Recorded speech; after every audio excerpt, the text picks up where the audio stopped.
trying a new way of filming. We're using the computer again. The last time I didn't like the video. It was very shaky. See, like every time I move, it shakes. And I could probably fix that if I would put it on something other than a pillow. Because even my laptop, I don't know, lap desk, I think they're called, it just has a fuzzy bottom, so it's not really steady. I'm filming this at night, so the lighting sucks. But nighttime is the time I have to film things.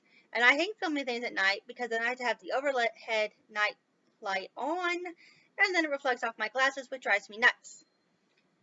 But, you know, I'm trying. I am trying, again, to make a more steady schedule of getting videos out, because I have failed miserably at getting the Walking Dead videos out like I wanted to do.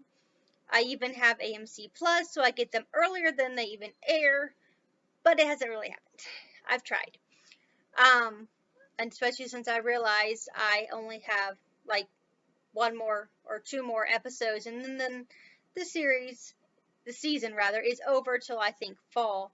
So I did not really accomplish this much. And I still need to do the Falcon and the Winter Soldier premiere, which I have to admit I was not thrilled by.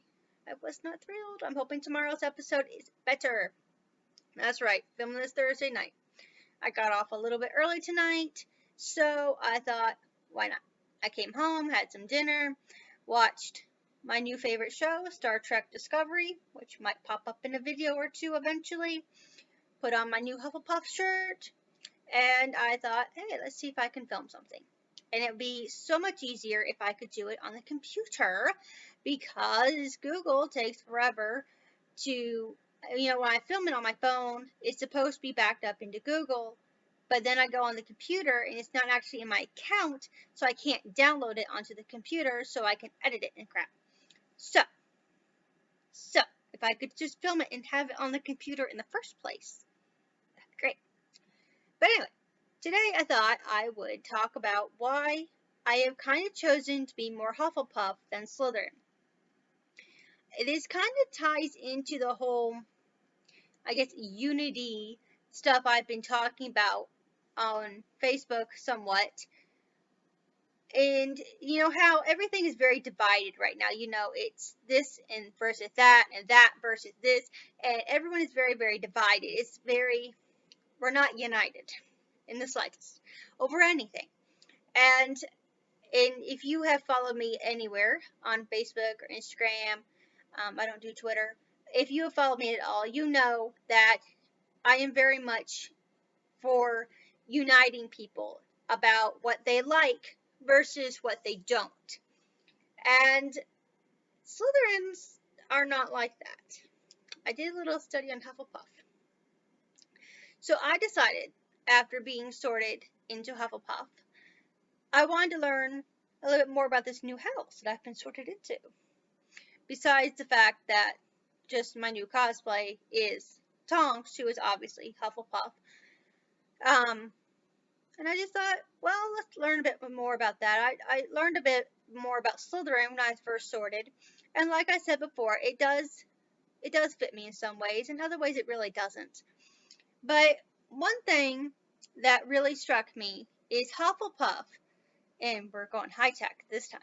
I have the notes on my Kindle, my really dirty Kindle. But anyway, hold on here. The Hufflepuff house is the most exclusive among the 4 houses because Helga Hufflepuff said she would take anyone. Anybody who wanted to have hard work, dedication, patience, loyalty, and fair play. That's who she wanted in her house. It wasn't about being the smartest. It wasn't about being the jock. It wasn't about being the bully. It wasn't about being labeled anyone in particular. She just wanted everyone to come together and play, to be united into one house, the Hufflepuff house. And I think that's a really, really important message. And I just felt, that's more of what I'm looking for. And that's more of what I think you should be looking for. Not that you have to be a Hufflepuff. You don't have to be a Hufflepuff. If you don't want to be, They are, after all, especially in the books, and the movies, the most underrepresented of all the houses. But Hufflepuffs are accepting of everyone. It has nothing to do with what color you are, what your grades are, where you're from, what your accent's like, who you voted for. They don't care. If you're full-blood wizard, if you're a muggle, they want you. And I think, that's pretty awesome. And I think a lot of people could learn some lessons from being a Hufflepuff. And it just really struck me that that's what we need. We need to be more Hufflepuff-like in our thinking, to be more exclusive, not inclusive, not exclusive. Exclusive is what the Slytherins are. They only want the purebloods. They only want the wizards. But Hufflepuffs are inclusive. They want everybody. And that's really something to think about, isn't it?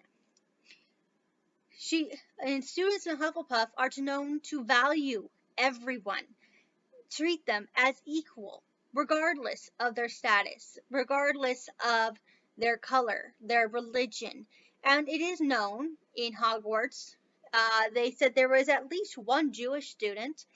I don't think most religions are really represented, but who knows? It is a wizarding school. It is fictional. I don't know. I think people see what they want to see, and that's the most important part. If you've ever looked up international Harry Potter covers, they look very different country to country. And sometimes it's very, very shocking because people see what they want to see. And so they draw what they want to draw. And I just think it's very interesting to see all the different ways that these countries envision Harry and Ron and Hermione. And they are so accepting of this. This is how they see Harry. This is how they see Hermione. But if you take that same book over to, Canada, they have the same covers we do. And that's kind of disappointing, actually. I like different colors. But it's all the same story. And they're just different, but they're the same. And I think that's also a lesson in itself. Everything looks different. Like I actually found a Czech version of Harry Potter once at a Goodwill. I think it was Czech. I couldn't really read it. It was Cyrillic. Anyway, but I didn't buy it either. Probably should have. But, the cover is very different than the one I have, but it's the same story. I thought that was pretty cool. And I'm kind of sorry I didn't buy it because it's been kind of interesting to have it on my shelf. Not that I really have shelf space, but this has never really stopped me before. And I know, too, that Hufflepuff is thought to be the house of less talented wizards and witches. And I think and they say that's merely a misunderstanding. And think about that. The Hufflepuff house produced Newt from Fantastic Beasts, and clearly he is not an idiot. I mean, he kind of is, but not when it comes to, the Fantastic Beasts. When it comes to interactions with people, kind of so, especially when interactions with Tina. But, spoiler alert, we know they must get together. We know, because they said so. In Pottermore, they said so. Also in one of the Harry Potter books. So, wherever this story is going. And, let's see. The Hufflepuff House has produced a great many successful and influential members of the wizarding world, such as Newt, who has a very interesting name. Let me find it. I wrote it down because I thought it was pretty cool.